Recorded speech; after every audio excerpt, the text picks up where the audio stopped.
পূর্ব লন্ডনের একটি হলে অনুষ্ঠিত হয়েছে হৃদয়ে ৭১ এর নবগঠিত টিম ও সংগঠকদের যৌথ সভা। সভাপতিত্ব করেন সংগঠনের অন্যতম প্রতিষ্ঠাতা দেওয়ান গোস সুলতান। লন্ডন ছাড়াও যুক্তরাজ্যের বিভিন্ন শহর থেকে সংগঠক ও প্রতিনিধিরা এ সভায় অংশ নেন। সভাপতির পক্ষ থেকে হৃদয়ে ৭১-এর বিগত দিনের কার্যক্রমের একটি লিখিত প্রতিবেদন পেশ করা হয়। সভায় জানানো হয়, চলতি বছরের ফেব্রুয়ারি মাস থেকে প্রতি শনিবার সকাল ১১টায় হৃদয়ে ৭১ মঞ্চের নিজস্ব ফেসবুক পেজে সামাজিক, সাংস্কৃতিক, ধর্মীয় এবং জাতীয় বিষয়ক নিয়মিত টক শো প্রচারিত হচ্ছে। এই কার্যক্রমকে উপস্থিত সবাই সাধুবাদ জানান এবং ভবিষ্যতের জন্য বিভিন্ন পরামর্শ ও দিক নির্দেশনা দেন। বক্তব্য রাখেন আলিমুজ্জামান, আনসার আহমেদ উল্লাহ, লিপি হালদার, শাহ ফারুক আহমেদ, ফেরদৌসী রওশন লিপিসহ আরও অনেকে।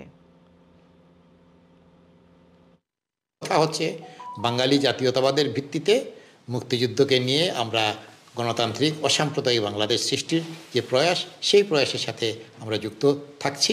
সেই প্রয়াসকে আমরা সাহায্য করতে চাই। আমরা কোনো রাজনৈতিক প্ল্যাটফর্ম নই, আমরা কোনো লাভজনক প্ল্যাটফর্ম নই। আমরা এই কমিউনিটির সবাইকে নিয়ে, কমিউনিটির অনুভূতি নিয়ে আগামী দিনের বাংলাদেশ কীভাবে সৃষ্টি হবে সেই ব্যাপারে আমাদের মতামত ব্যক্ত করার জন্য আমরা এখানে একত্রিত হয়েছি।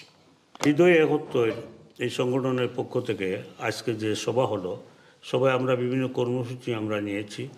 এই কর্মসূচি আগামী চলার পথ আমাদেরকে সহায়ক হবে এবং আমাদের উদ্দেশ্য সব শ্রেণী পেশার মানুষ সবাইকে নিয়ে আমরা একটা সংগঠন।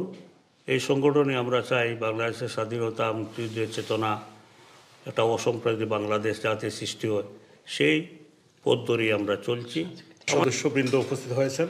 আমরা আগামীতে এই যুক্তরাজ্যে এবং আন্তর্জাতিক পর্যায়ে বাংলাদেশকে এবং আমাদের মুক্তিযুদ্ধকে সমুন্নত রাখতে আমাদের এই অর্গানাইজেশনের পক্ষ থেকে আমরা বিভিন্ন কর্মসূচি নিয়েছি, থাকবেন এবং আমরা যাতে আগামীতে কাজ করে যেতে পারি সেই প্রত্যাশা ব্যক্ত করছি। সবাইকে ধন্যবাদ।